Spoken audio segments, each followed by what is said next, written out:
Okay, Cat Stanley coming at you again, Space Demon. And you know, a lot of us Kiss fans were not old enough or fortunate enough to have seen the band in their early days when they were still playing small theaters and clubs on their way to becoming the hottest band in the land. So today I want to go back to 1974, October 21st and October 22nd, when Kiss played a club in East Lansing, Michigan called The Brewery, a 700-seat club near the campus of Michigan State University. Now this is just 8 months after the release of their first album in February of 74. Now the band actually are set to release the second album, Hotter Than Hell, on the date of the second show on October 22nd.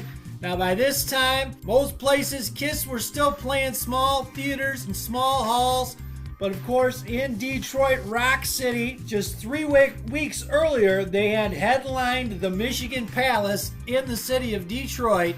5,000 people attended that show, so here they are, just about 80 minutes outside of the city of Detroit. 3 weeks later, they go from playing a 5,000-seat theater to a 700-seat club.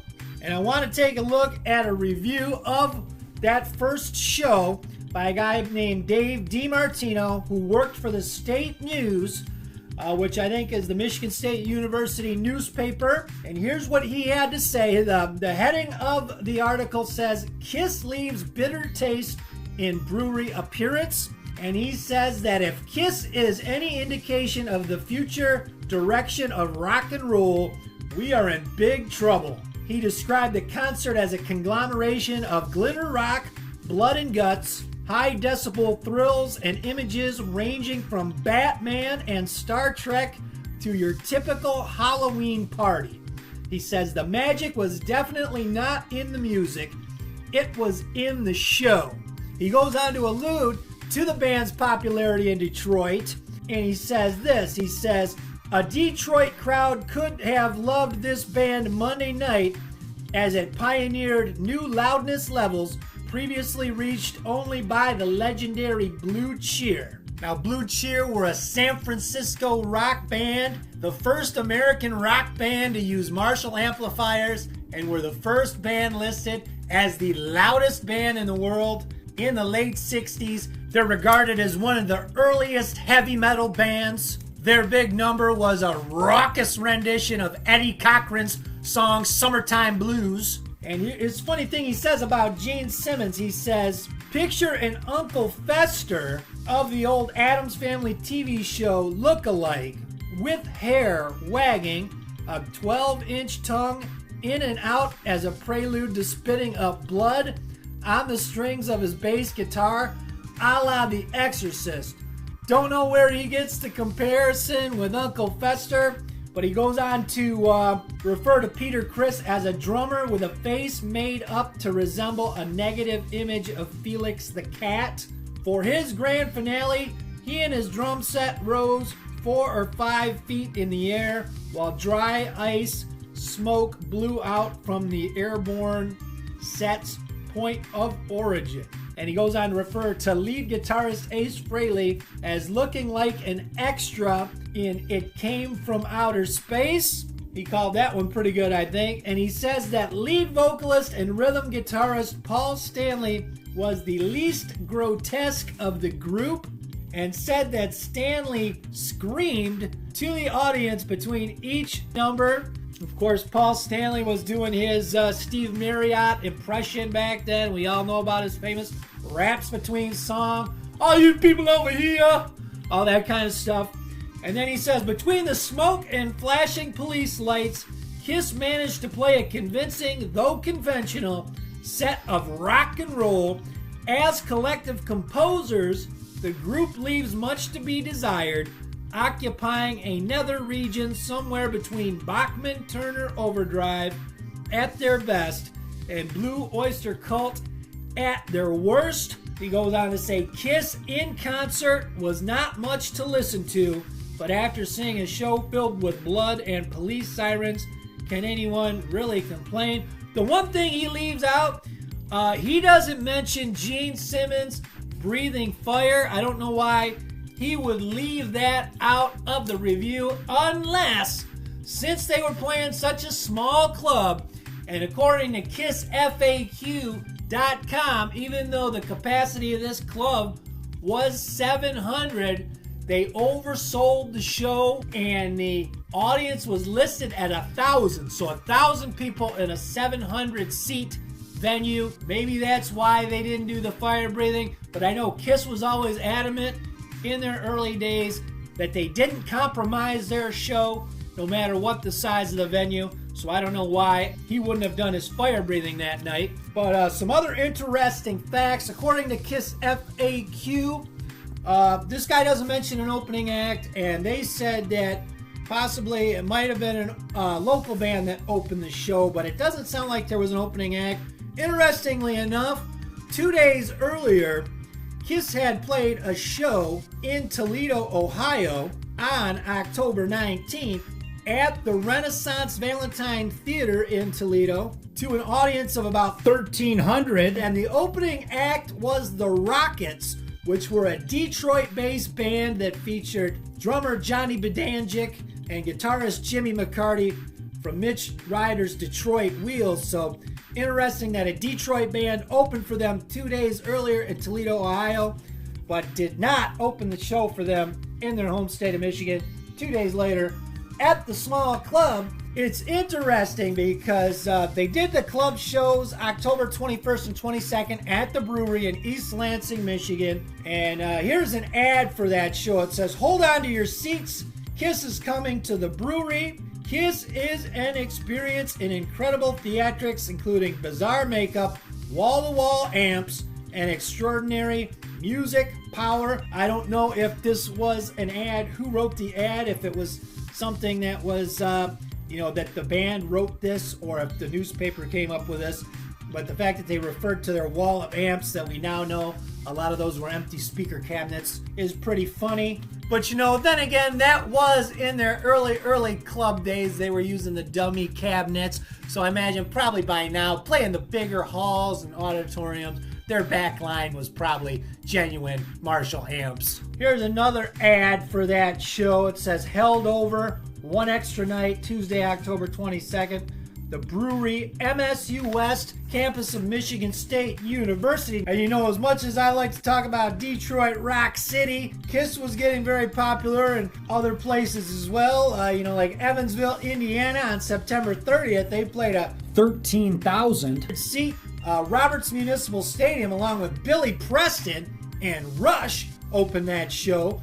Billy Preston was riding high from his hit single, Nothing from Nothing. And I guess I didn't realize how big Kiss was in Atlanta. Early on, they would play 4-night stands at the famous Electric Ballroom, 1,000-seat rock club, the Electric Ballroom in Atlanta, 1,100-seat club, famous rock and roll club. I first became aware of the Electric Ballroom because on the back cover of Ted Nugent's first solo album, there's a shot of the band playing at the Electric Ballroom in Atlanta. So it was a pretty famous rock club, and Kiss had captured the hearts and minds of the patrons of the Electric Ballroom in Atlanta, doing 4-night stands there. Thought that was pretty cool. Kiss would return to East Lansing the following year on Tuesday, April 29th, 1975 at the Metro Arena, a hockey arena that held 4,600 people. Now, an interesting thing about this show, because the promoter's name of this show is a guy named Paul Stanley. It says Paul Stanley and WILS, which is AM 1300 in East Lansing. Radio station still exists. AM station. It says Paul Stanley and WILS present Kiss in concert. Now, interestingly, that they got promoter's name is Paul Stanley. Of course, Paul Stanley, we know, in Kiss. And here's an interesting caption from the newspaper for that show. It says, "Kiss raised hell while Saigon fell. While much of the world turns its attention to events in Vietnam Tuesday night, Lansing area rock fans were digging the bizarre antics of Kiss, a New York band that was playing at Lansing Metro Arena. And just here's some interesting things they say about that show at that arena show, where it says, same reviewer from the State News, Dave DiMartino, says the Lansing crowd was up on its feet for the entire performance, enthusiastically screaming, clapping, and cheering in appreciation as the band unleashed its usual onslaught of blood, smoke, and fire. But then he goes on to say this. Now, this is just April of 1975. They haven't even released Alive yet. That wouldn't be released until September. In fact, Dress to Kill had only been out for about a month. And here this guy is saying, in the long run, the group is doing nothing now that it didn't do last October at the brewery. And that's a very relevant point for a band such as Kiss. True, the group doesn't rely strictly on visuals, but the quality of its music is minimal to fair at best. While the band is indeed talented at churning out those heavy metal power chords, it qualitatively falls flat on its collective face in moments of improvisations. Maybe he's talking about Ace Frehley's lead guitar playing there. Now it says, in fact, Kiss has now released 3 albums in little over 1 year's time, and most of the newer material is even less interesting than the band's older work. Considering that they have yet to markedly change their stage show in that time, Kiss definitely is in need of a brief vacation. A group that thrives on ideas shouldn't run out of them. So here this guy is accusing Kiss of running out ideas already. In less than a year they've been out on the road. And you know what, man? It kind of describes Kiss right up to the end. I mean, let's be honest. That end of the road tour, how long had they been doing that? Basically that same show with Tommy and Eric. Maybe some of you guys fans, I think they've basically been doing that same show for years. And then the reunion tour in 96 was basically the same show they were putting on in the 70s. But this guy's calling them out less than a year after they had gotten together. And he wraps up this article by saying, next time around, Kiss should bring a little more imagination with their rock and roll. In the meantime, the group that is hotter than hell should cool it. So this guy thinks Kiss should cool it. Their act's getting a little stale. Pretty fascinating stuff considering Kiss hadn't even really hit it big yet. They hadn't even released Alive. And this guy's saying basically their act is stale. And he hadn't seen nothing yet. But interesting stuff. What it was like to see Kiss in a club in 1974. And then they graduate to a bigger arena. Pretty cool stuff. Had to be a kick-ass time to see Kiss in a club back then. But apparently maybe Gene didn't bring his fire-breathing routine with him into those smaller clubs. But that's the video. What do you guys think? Maybe there's some of you out there who were fortunate enough to see Kiss in a small club back in those early days. I've, when the solo members have gone on tour, they've played in small clubs. I saw Ace Frehley in a club. I saw Paul Stanley in a club. But to have seen Kiss in those early days and then to see what they would ultimately become had to be pretty darn cool. Let me know what you think.